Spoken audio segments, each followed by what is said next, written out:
Hello everyone, I am Shaili Chatterjee. I welcome you all to my YouTube channel on civil engineering videos. If you are new to my YouTube channel, please don't forget to subscribe to my YouTube channel and press the bell icon for instant updates. Share this video with your friends. In my YouTube channel, I will be uploading various videos on civil engineering discipline, and I hope these videos will be beneficial for students who are studying in diploma or BTech or preparing for various job interviews as well as preparing for various government examinations as well. I will try to make the videos concise and to the point so that the students get benefited from it.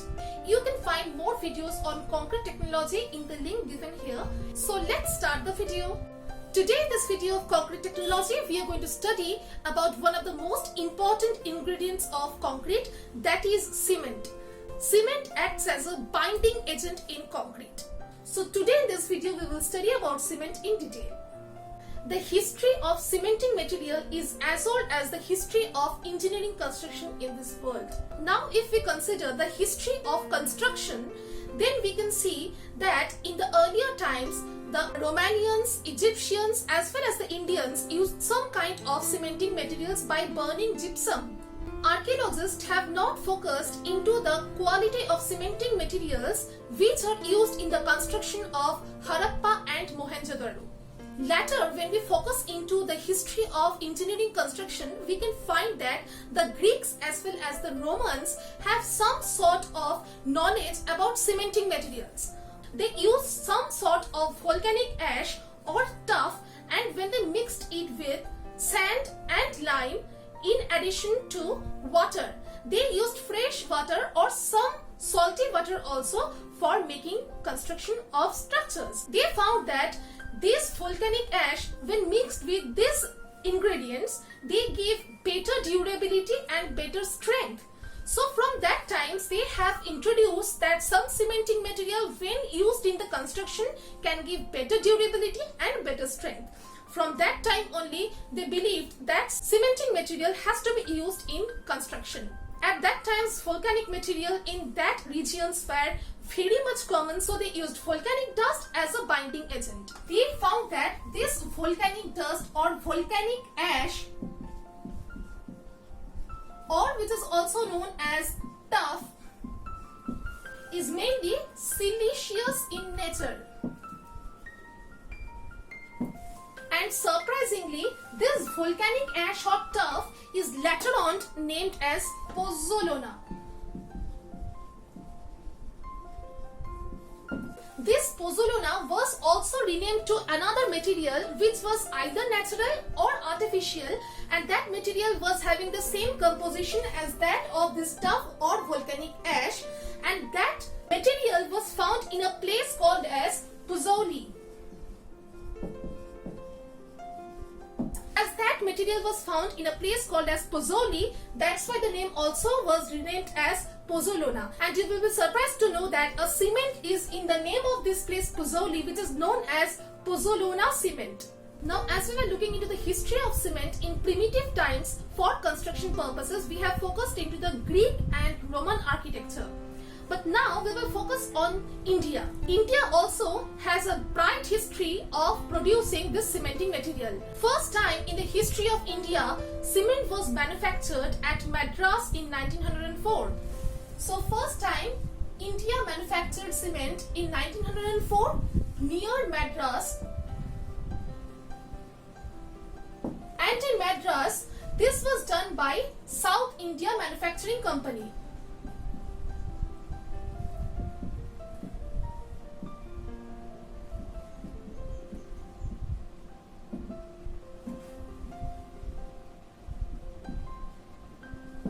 But due to some reasons, this production and manufacturing of cement in 1904 failed.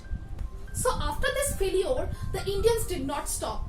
Indians thought that we have to achieve success over this failure. That habit of achieving success from failure was always there in the mind of every Indian. I hope all of you agree with this. So after achieving these failures, what Indians did in the year 1912 to 1913, at a place called as Porbandar in Gujarat,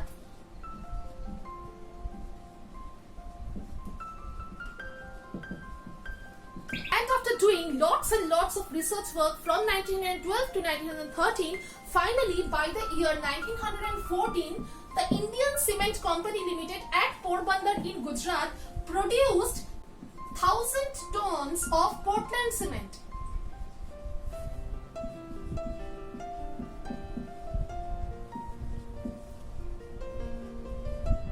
And after a few years, that is in 1918, Indian Cement Company in Porbandar in Gujarat, they were able to produce successfully 85,000 tons of cement per year.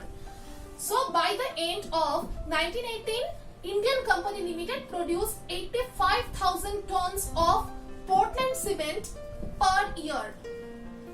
So this was a huge success to all Indians in producing cement in India itself. Now let's study the chemical composition of cement. Means what are the chemical ingredients which are present in cement.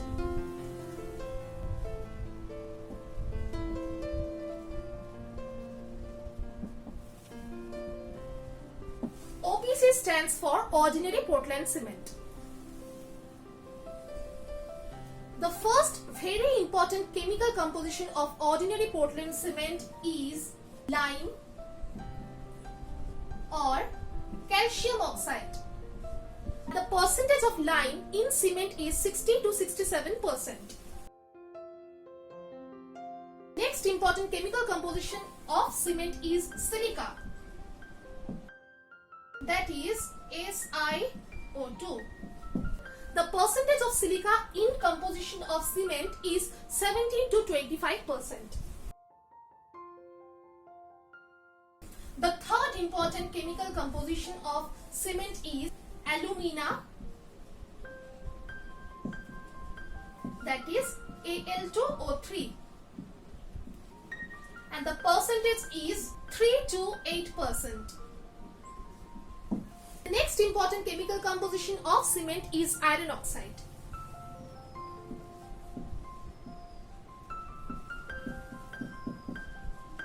Which is denoted by Fe2O3. Percentage of iron oxide in composition of OPC is 0.5 to 6%. Next chemical composition of ordinary Portland cement is magnesia. That is denoted by MgO. 0.1 to 4%. Next important chemical composition in ordinary Portland cement is alkalis.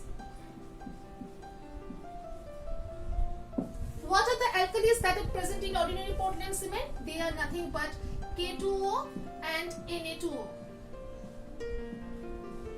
And the percentage of this alkalis is 0.4 to only 1.3%. Last chemical composition of cement is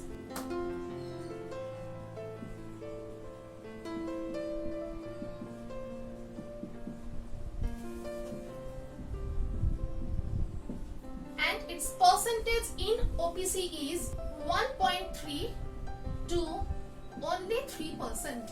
Chemical composition of cement or ordinary Portland cement is very important in any diploma examinations and any BTech examinations. Also, some of them are asked as objective type questions in any government examination. Several times it is asked in various job interviews as well. Now my dear students, please note that the oxides which are present in the raw materials of the cement, when subjected to high clinkering temperature, they form some complex compounds.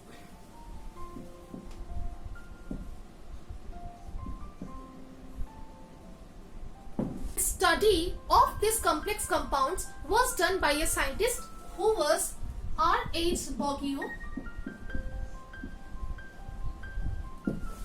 He found out that 4 complex compounds were formed after the oxides of the raw materials were subjected to a high clinkering temperature. He named these 4 compounds in his name, and these compounds are also known as Boggio's compounds.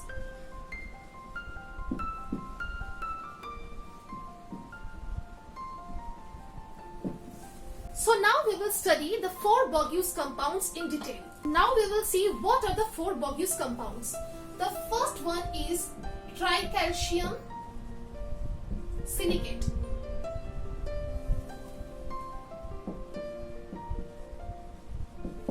Second is dicalcium silicate.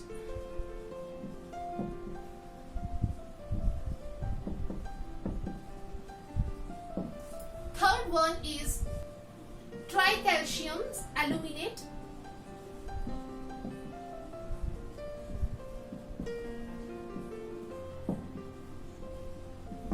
And the last one is tetracalcium aluminoferrite.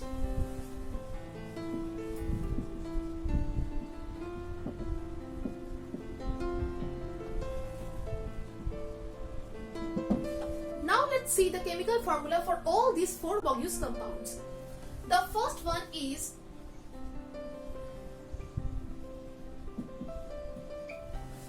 tricalcium silicate is 3CaO SiO2.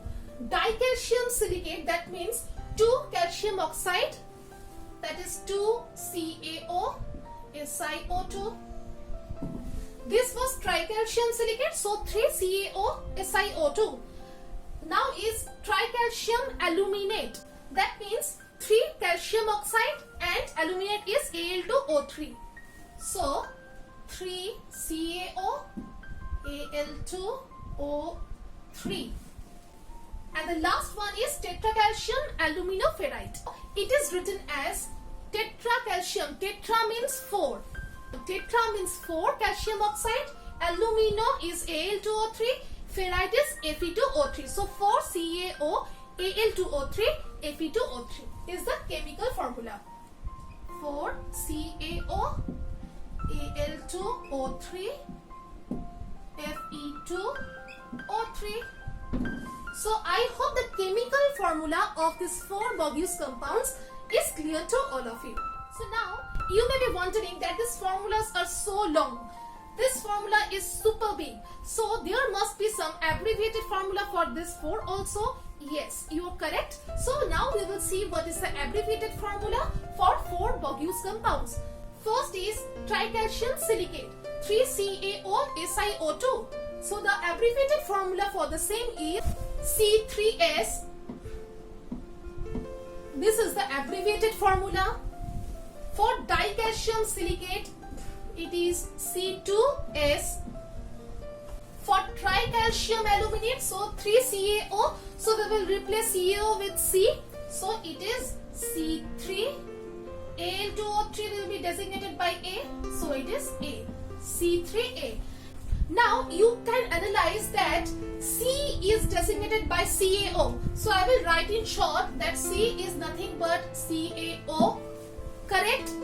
SiO2 is denoted by S. Al2O3 is designated by A. So in that way we are doing the abbreviated formula. So the last one you all must tell. So Fe2O3 is designated by F. So last one, this is C, this is A. So C4A F.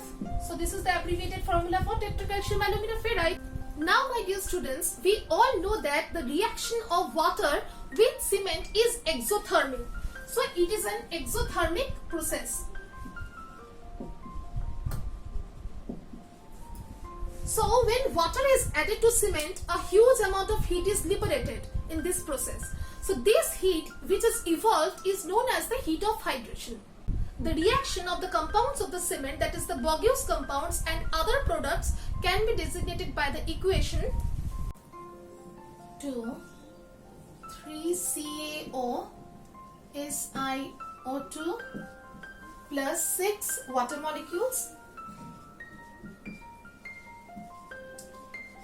3CaO 2 SiO2 3H2O plus 3CaOH whole 2.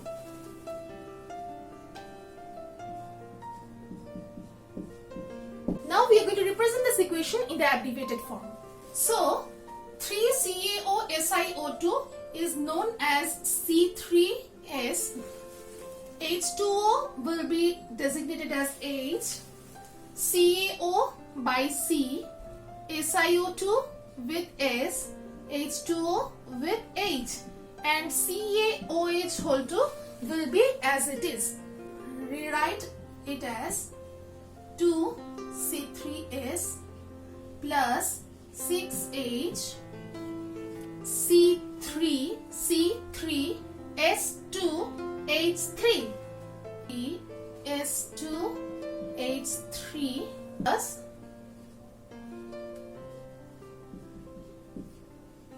So after writing the reaction for tricalcium silicate, now we are going to write the reaction for dicalcium silicate.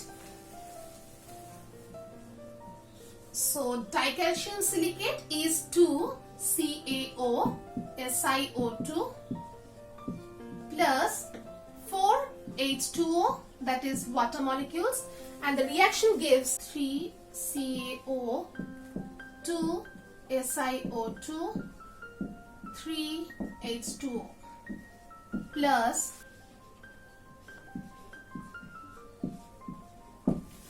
now you can clearly see that 2CaO SiO2 is nothing but dicalcium silicate, that is C2S. H2O will be represented as H. CaO is represented as C. SiO2 as S. H2O as H, and this will be as it is. So we will rewrite this as now 2C2S, so 2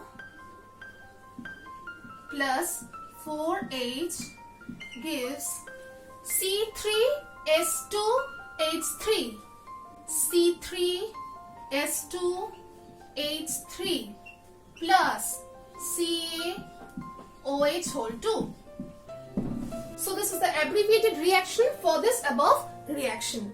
My dear students, please note that tricalcium silicate and dicalcium silicate, that is C3S and C2S, these constitute to about 70 to 80% in an ordinary Portland cement, and this is very important in OPC because it imparts the strength to the cement.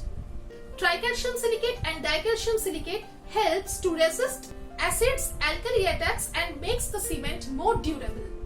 Tricalcium silicate hydrates more rapidly than dicalcium silicate, and thus in this process it contributes to the ultimate strength and early strength as well.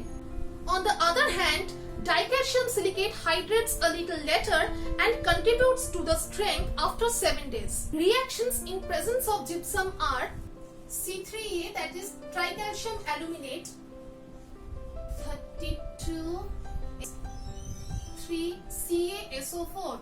CaSO4 is nothing but gypsum, gives C3A 3CSH32, that is C6AS3H32. This is known as trisulfate hydrate or ettringite. This is known as trisulfate hydrate or ettringite. Also C3A plus 18 hydrogen plus CaSO4 results in C3A CS,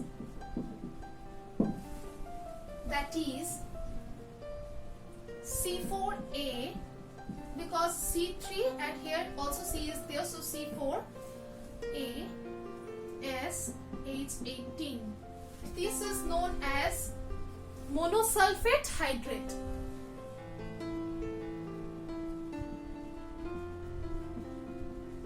I hope this reaction of aqueous compounds is clear to all of you. That's all for today. In the next video, we will be learning about the different types of cement in detail.